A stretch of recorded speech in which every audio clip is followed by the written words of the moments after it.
Good morning, good afternoon, or good evening, depending on when you're watching this. This is the Lowdown on Rangers Journal. My name is Doug.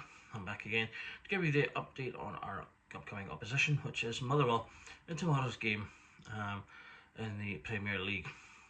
We come off a very disappointing loss to St Mirren, a very poor game.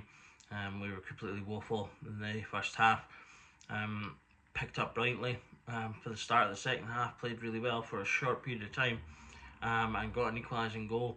But then, for some reason, unbeknownst, I think to many of us at this point, we let ourselves drop the tempo and we let ourselves let mistakes creep back into the game. And St Mirren, of course, went in and got a winning goal. A damning result for Philippe Clement, as I think he gets closer and closer in many fans' eyes to having to go. But as I say, we look forward. That game's now done and dusted. It's on to the next game against Motherwell before, of course, the big one in the start of January against Celtic. Obviously, our form now with that loss is looking at as 2 losses, 2 wins and a draw in our last 5. Our losses, obviously, including the cup final, draw against Spurs. A couple of good games still in there, but our good form seems to be sliding slightly, which is concerning. Motherwell, in their last 5, they've got 2 wins, 2 losses and a draw as well. And they're coming off the back of a bit of a 4-0 scalping to Celtic. They had a draw with Kilmarnock, 4-3 win against Dundee United. Tight game against St Mirren, but a 4-1 loss to Dundee. So they've been quite patchy recently, ups and downs there. Tight games and then games with goals galore. So I think that leads a little bit of unpredictability to the game coming in. They will come, I think, in a lot of ways similar to St Mirren. They'll probably look at that game and try and learn lessons of how to play against us, and try and probably emulate some of what St Mirren did, but with a stronger midfield and a bit more creativeness. I think they'll be able to potentially be more dangerous than St Mirren was, which is a concern. In terms of league positions right now, Rangers obviously currently still sitting second with 17 games and 35 points. Motherwell are sitting 6th, having played 18. They've got 26 points. Goals for between the two of us are very similar. 29 for ourselves, 23 for Motherwell. So, neither team really scoring shed loads of goals currently. This has been a problem that Rangers have had this season. We're just not scoring enough goals. Not being creative. I said it's been a problem this season. It's been a problem for a while, and we really need to get it rectified. In terms of our head-to-head with Motherwell, it's pretty good in the last 2, 4, 6, 7 games. We've only lost once, which was on the 2nd of March, a 2-1 loss, which is part of our slip in terms of losing the title last season. Otherwise, most of the games have been pretty tight.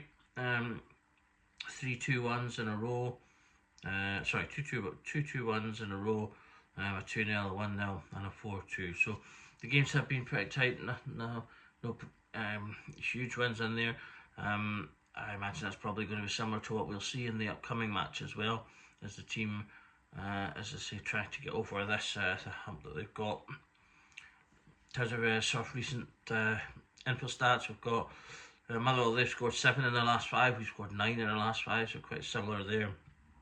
Lennon Miller, who was my danger man pick when I did the lowdown for Motherwell in our cup game, is ranked number 2 for big chances created, which I'm sure surprises nobody.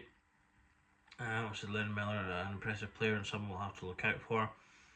The Motherwell goalkeeper, who's played very well in our cup game, he has been number 1 for saves per match with 3.8. He has did really well in the earlier parts of the season, but he has dropped off slightly in this further we got into the season. I think if we do perhaps pepper some shots on him from distance, as well as trying to get shots in close, there could be some joy there. He's looked a little bit ginger putting the ball out as well. So again, if we get our press right, that could be another way that we could capitalise and help to get something against Motherwell. In terms of how Motherwell have been playing, they're still playing similarly to how we talked before, with a sort of a 3-4-3 system that you could also call sort of a 5-3-2 or a 3-4-1-2. They're not super rigid, they're quite fluid in their system, with the wide men helping in defence as well as pushing forward. Important to that system in terms of keeping them solid and helping them build forward. Lennon Miller remains their main threat coming from the midfield, and his delivery keeps them dangerous from set pieces. Similar to teams like St Mirren, they can be direct, they are physical, they will look to play that game that's been successful for others against us.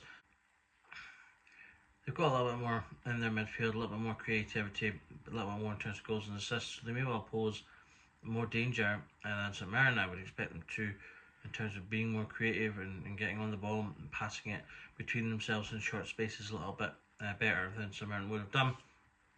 And that's something that we'll need to keep an eye out for, to make sure that, you know, if they play their physical game and try and stifle us, that they don't also we don't also let them play and give him opportunities.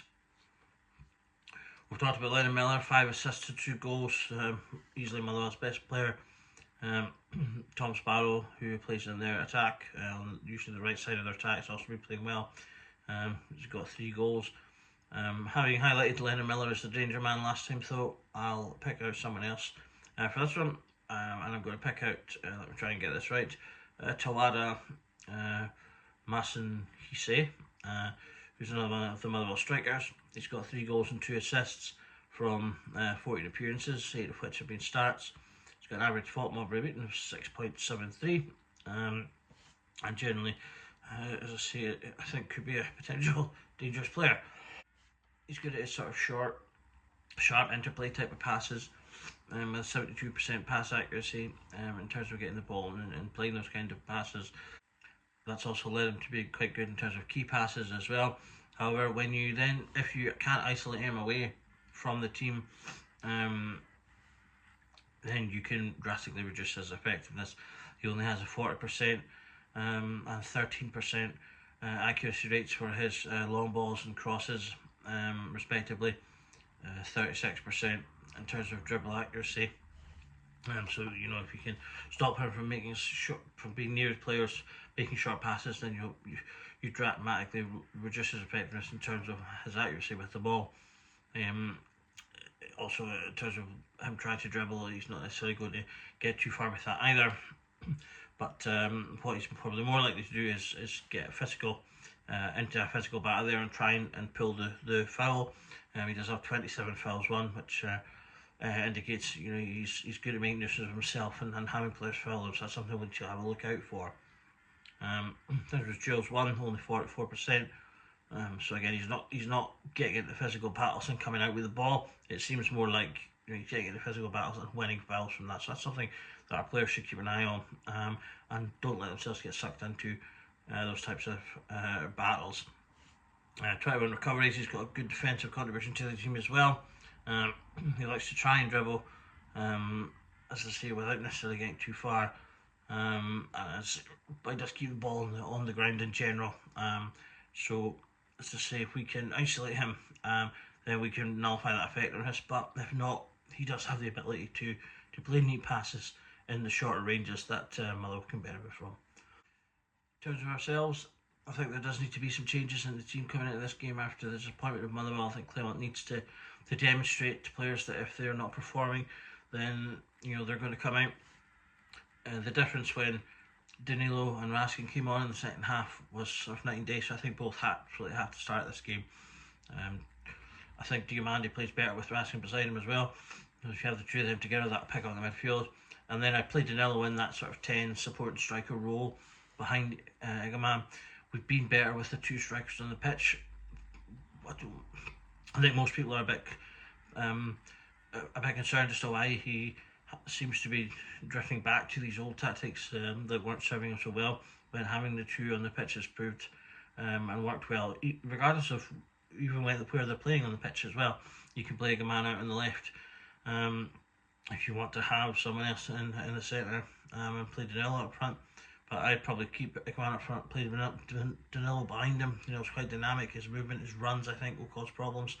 And he's just, you know, he's really keen and always looks really really up for getting into the game as he did at the weekend there. One player it's maybe time to throw in and give some minutes now that he's back from injury is Cortez. We need that energy, we need that pace on the wings. Barami's not. It's been a bit off the boil. Hadji didn't play that great in the last game. Got a bit lost into things. So I think, it's time to get Cortez on the pitch. Start giving him minutes, giving him the ability to show what he has. As I say, hopefully he can come back and be the player that he showed in Little Sprites before his injuries. So I would like to maybe see him, if not from the start, certainly get some minutes in the game to build him up. In terms of picking out a key player for us, I think the only person I can pick is Raskin. He came in, was man of the match pretty much for the last game without even playing half of the game. It just seemed night and day without him. So really, he's becoming an ever more important part of the team. So I think he has to start, and he has to basically, I think at this point, is become undroppable unless something happens. He's no goals, 2 assists thus far. It's a bit of his game. I would maybe like to see him step up a little bit. Not if it's going to damage what else he does, but I do think that all across our midfield we do need to get chipping in a little bit more with goals. He's got an average spot mark rating of 7.48 thus far. I think that's only going to grow. He's our third highest rated player after Tavernier and Cherney. Passing is sitting at 90% accuracy. Dribbles at 78. Tackles down a bit at 65, but with 62 recoveries. It's a really high, really good number. He's got 900 touches on the ball. He's one of our ever presence in terms of going, getting the ball, moving the ball, distributing it about. And that 900 touches puts him sort of above 96% of other players in this position in terms of being on the ball that much. I think when Raskin's on the ball, it does help us to move things about, bridge those gaps between the defence and the attack, and then having him marshal the midfield really does make a difference in terms of our impact physically in the midfield as well. He's being really tenacious in terms of getting on the ball, keeping the ball, moving the ball, and as I say, at this point he's really becoming arguably one of the most undroppable members of the squad at this moment in time. So hopefully that level of performance continues. We need to see him in the team. I think he has to stay in the team unless there's a reason to keep him out. Claremont did say that he kept him out before because he was on a yellow card and they could have seen him miss the Celtic game, so I do kind of understand that. Going into a game at St Mirren, you'd hoped that you could rest him and bring in Barron. Barron had a really poor game, but until we are in a better spot, perhaps with some more players from the January window or players finding some form again, I just don't know if we can afford to drop anyone for any game, because as we saw at the previous weekend, we can't guarantee victories against anyone right now. So we need to go in with the tenacity and the mentality that we started the second half of that Samaritan game with at the beginning of this game. We showed enough for me in that small period of time when we started the second half and got our goal that we could have beaten St Mirren, and we should have beaten St Mirren, but for some reason we didn't start the game with that mentality. We didn't respond to their goal with that mentality or intensity, and when we got our goal we didn't maintain that mentality and intensity until we got into a winning position, and that's disappointing, and it's something that has happened too many times with this Rangers squad, and it needs to be addressed. If the manager is unable to address that, it will lead to him eventually losing his job. So we need to go into this game with the mentality from that second half that we were on top of them, we want to smother them, we want to totally pull the game out from under their legs, get goals early, make it more comfortable, and then get things going. And hopefully that means we can come out of this game with a good performance and a win, because I think we need both to pull the confidence back up going into the Old Firm game. That's already going to be a really hard game. The confidence it's probably just naturally low given how terrible our run is against Celtic, so we have to go into that game with confidence. So we need both a good performance and a good win. So let's hope Rangers can get it for us. Thank you for watching the Lowdown. My name has been Doug. This is the Rangers Journal. Stay tuned for all your Rangers news and information, views and banter ahead of and after every game over the festive period and into the new year. Till the next one, thanks for watching, and do remember that every night is Rangers Journal night.